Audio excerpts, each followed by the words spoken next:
जय हिंद साथियों, मैं आदेश आपका राही आदि क्लासेस में स्वागत करता हूं। हम सभी पढ़ रहे थे काल में वर्तमान काल को हमने पढ़ लिया था। भूतकाल पढ़ रहे थे। भूतकाल में हमने सामान्य भूतकाल, आसन्न भूतकाल और पूर्ण भूतकाल पढ़ लिया था। आज हम चौथा पढ़ेंगे, अपूर्ण भूतकाल। चौथा है अपूर्ण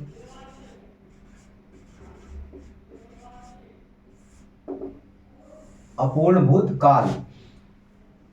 यहां पर क्या होता है कि बीते हुए समय में जारी होने का बोध हो तो वहां पर अपूर्ण भूतकाल होता है। परिभाषा लिखते हैं,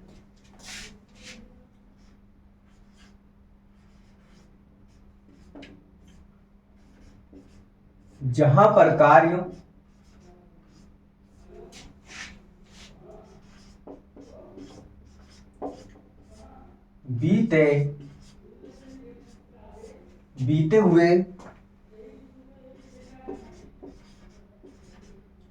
बीते हुए समय में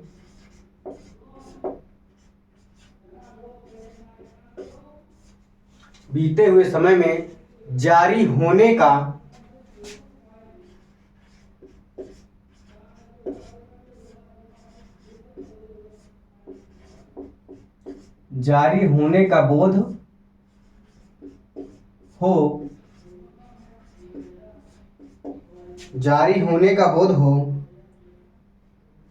वहां पर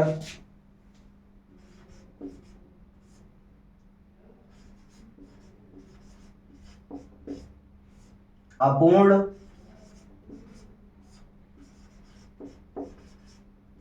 भूतकाल होता है। जहां पर कार्य बीते हुए समय में जारी होने का यानी कार्य जारी रहे लेकिन बीते हुए समय में, तो वहां पर अपूर्ण भूतकाल होता है। जैसे इसका उदाहरण देखते हैं कि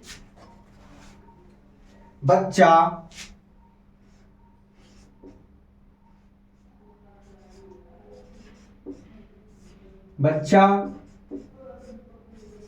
आ रहा था। क्या है कि कार्य बीते हुए समय में जारी है, यानी बच्चा आ रहा था, यानी पहले से ही कार्य चल रहा था, लेकिन अपूर्ण है, कार्य भी पूरा नहीं हुआ। बच्चा आ रहा था, आ चुका है कि नहीं आ चुका कुछ पता नहीं है, लेकिन कार्य भी जारी है बीते हुए समय से लेकर अभी तक, कि बच्चा आ रहा था। अगला उदाहरण देखते हैं कि गीता जा रही थी। उसी प्रकार गीता जा रही थी, कब? बीते हुए समय में जी गीता जा रही थी। अगला उदाहरण देखते हैं कि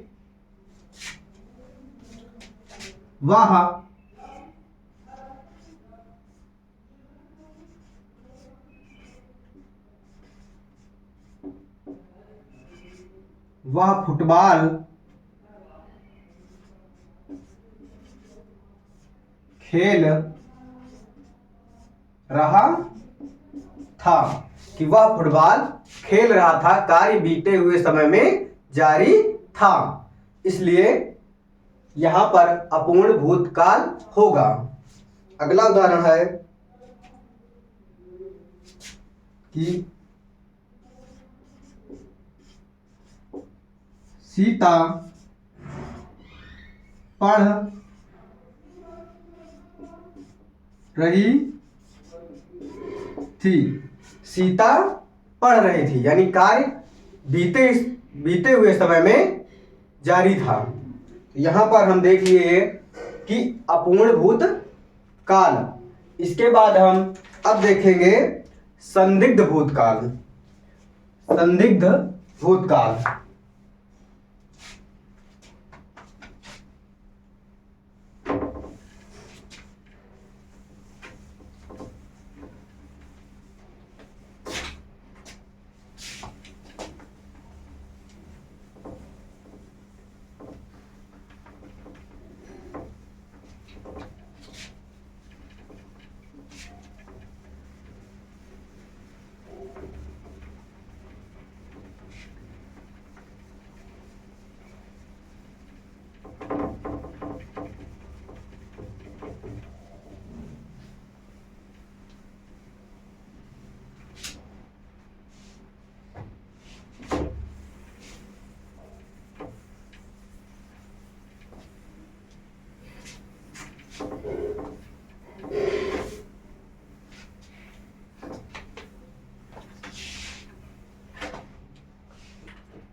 पांचवा देखते हैं हम संदिग्ध भूतकाल।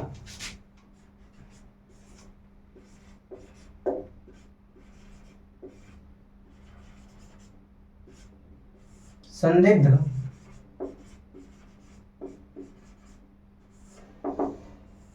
भूतकाल, जहां पर कार्य का निश्चित ना हो, यानी संदेह प्रकट हो। जहां पर कार्य अनिश्चित हो और उसका संदेह प्रकट हो, तो वहां पर संदेह या संदिग्ध भूतकाल होता है।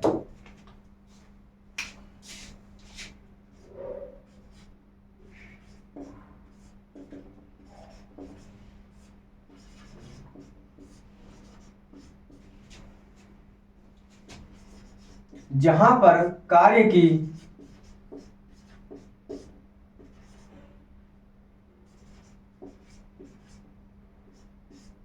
अनिश्चितता या संदेह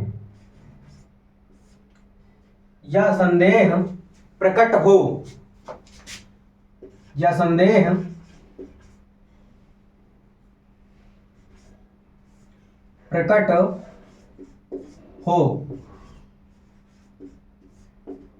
वहां पर संदिग्ध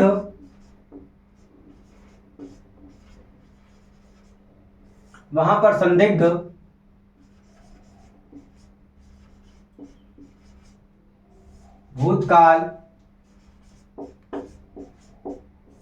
होता है। होता है। जैसे अब हम इसे उदाहरण के माध्यम से समझ लेंगे कि वह पास हो चुका होगा।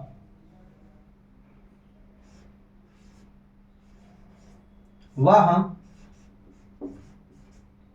पास हो चुका होगा, यानी क्या कार्य जो है वह हमारा अनिश्चितता प्रकट हो, यानी अनिश्चित हो या उसमें कार्य में संदेह हो। कार्य में संदेह हो या अनिश्चित हो, यानी निश्चित ज्ञात हमें ना हो, तो वहां पर संदिग्ध भूतकाल होता है। जैसे क्या बोल रहा है उदाहरण में कि वह पास हो चुका होगा, यानी निश्चित नहीं है, वह संदेह के माध्यम से बोल रहा है कि वह पास हो चुका होगा।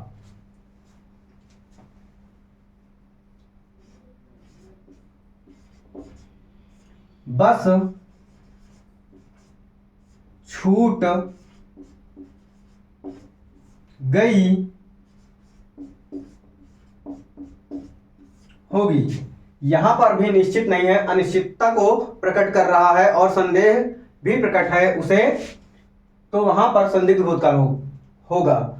क्या कह रहा है कि बस छूट गई होगी, उसको निश्चित नहीं है, वह संदेह ही प्रकट कर रहा है कि बस छूट गई होगी। अगला उदाहरण है कि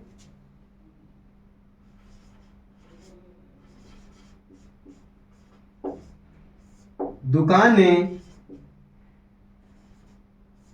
बंद हो चुकी होंगी,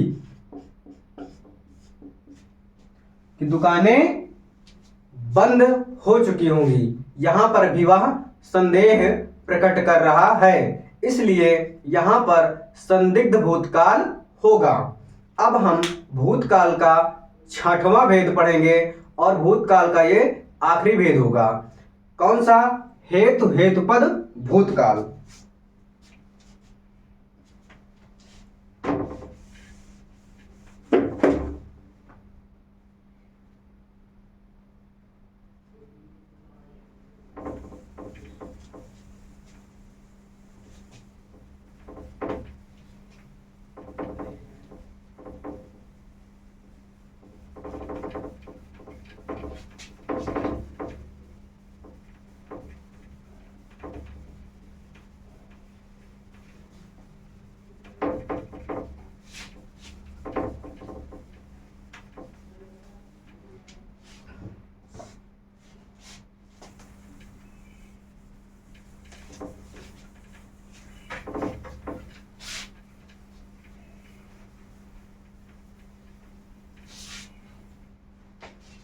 भूतकाल का लास्ट भेद यानी छठा भेद हेतु, हेतु पद भूतकाल। छठा है हेतु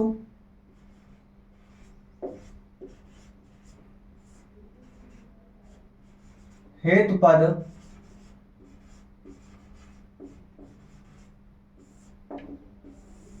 भूतकाल। यहां पर क्या होगा, यहां पर होता है कि जहां पर कार्य यानी क्रिया के द्वारा कार्य को भूतकाल में होना चाहिए था, कार्य भूतकाल में होना चाहिए था परंतु वह कार्य नहीं हुआ है, तो वहां पर हेतु हेतु पद भूतकाल होता है।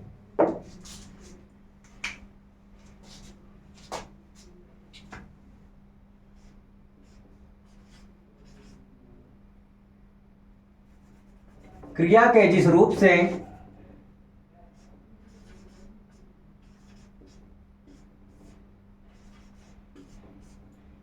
क्रिया के जिस रूप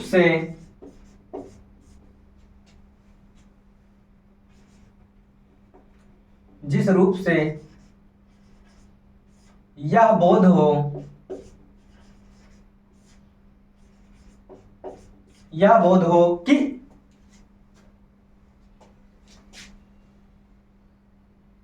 यह बोध हो कि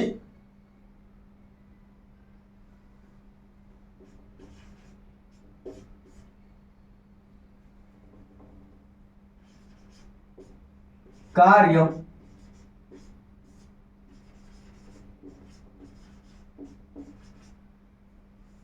भूतकाल में, कार्य भूतकाल में होना था परंतु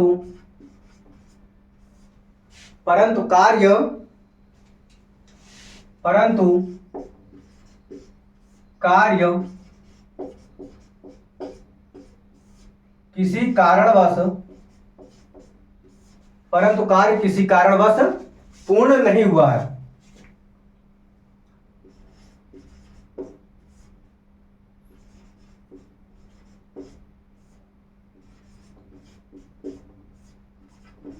कार्य पूर्ण नहीं हुआ है,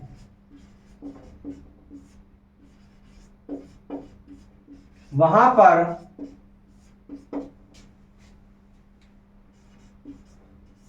पर हेतु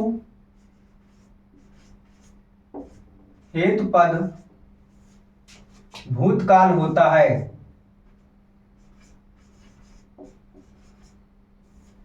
हेतु पद भूतकाल होता है।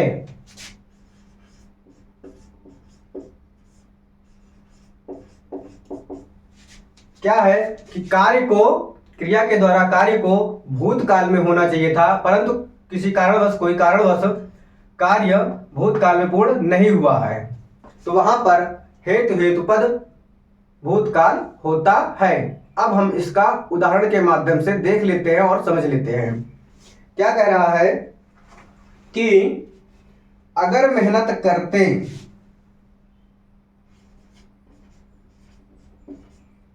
अगर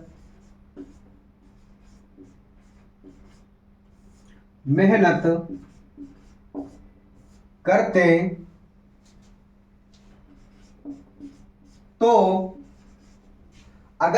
करते तो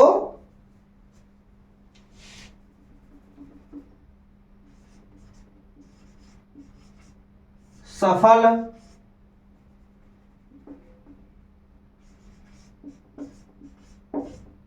होते। अगर मेहनत करते तो सफल होते, यानी कार्य को भूतकाल में होना था कि अगर मेहनत करते तो सफल हो जाते, लेकिन कार्य पूरा नहीं हुआ है, किसी कारणवश सफल नहीं हुआ है। अगला उदाहरण है यदि वर्षा होती तो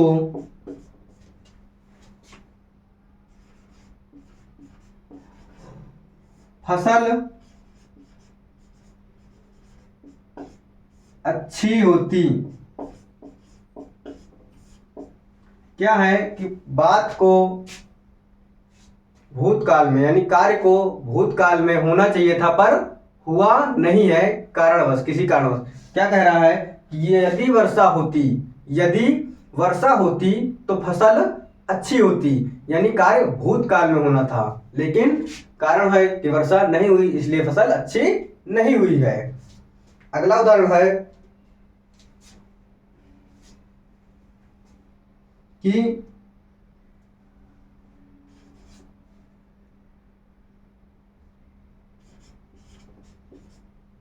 अगर धूप होती तो गर्मी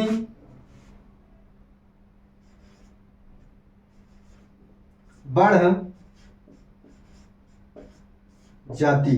क्या कह रहा है कि अगर धूप होती तो गर्मी बढ़ जाती।